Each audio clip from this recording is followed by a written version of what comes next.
Welcome to my channel. इस video में हम बात करेंगे पोएटिक लाइसेंस के बारे में। एक इंटरेस्टिंग सा इजी सा कंसेप्ट है, तो चलिए स्टार्ट करते हैं अपने वीडियो।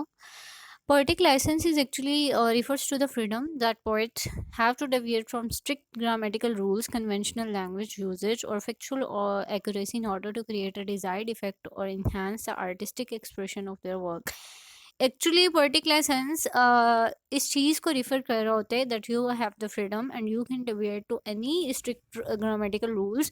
यानी कि कुछ पोएट जो हैं वो नहीं चाहते कि वो कुछ ग्रामेटिकल स्ट्रक्चर्स को या रूल्स को या एक प्रॉपर रिदम को या जो कोई बाकी पोएट जो हैं लिख रहे हैं उनके मुताबिक पोएट्री लिखें।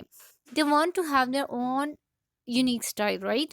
जिसकी वजह से वो कुछ ऐसी चीज़ें लिखते हैं और वो उन सारी चीज़ों को ब्रेक कर रहे होते हैं, उन रूल्स को ब्रेक कर रहे होते हैं। उनकी अपना एक यूनिकनेस होती है कुछ लिखने की, राइट, कि वो किसी चीज़ को फॉलो नहीं कर रहे और वो किसी भी रूल को, सिंटेक्स के रूल को ब्रेक कर सकते हैं। वो ग्रामर के, पंक्चुएशन के, वो मतलब खुद से लिखेंगे जो उनका दिल चाहेगा, ठीक है।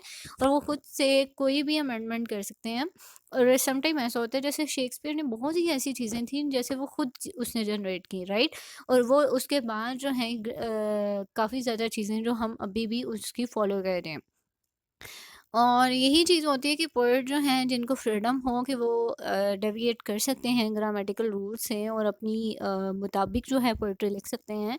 इसको बेसिकली पोएटिक लाइसेंस कहा जाता है। अब हमारे पास एक एग्जांपल है एम्प्लॉइंग मेटाफोरिकल लैंग्वेज, यानी कि एमिली डिकिंसन ने एक पोम लिखी जो कि मेटाफोरिकल लैंग्वेज जो है उसके बारे में बता रही थी, राइट। कि उसने इस तरह के मेटाफर्स यूज़ किए जो कि बिल्कुल डिफरेंट थे, यूनिक थे, जैसे कभी पहले किसी ने ना किया हो, और कुछ ऐसी चीज़ों को कंपेयर कर दिया जिनका आपस में कोई लिंक नहीं बनता था, राइट। जैसे कि पोम का नाम है O hope is the thing with the feathers, sorry. Emily Dickinson ने ये पोम लिखी और यहाँ पे उसने बेसिकली डिकिंसन ने होप को पर्सोनिफाई किया एज अ बर्ड के साथ जिसके फेदर्स हैं। और उसने एक अजीब सा मेटाफर यूज़ किया जो कि डिमॉन्स्ट्रेट कर रहा था कि that she has the poetic licence, that she can use a language by her own, and she is allowed to use any kind of the language. She can deviate from the proper grammatical rules and anything, right, कि वो उसको break कर सकती है, उससे deviate कर सकती है।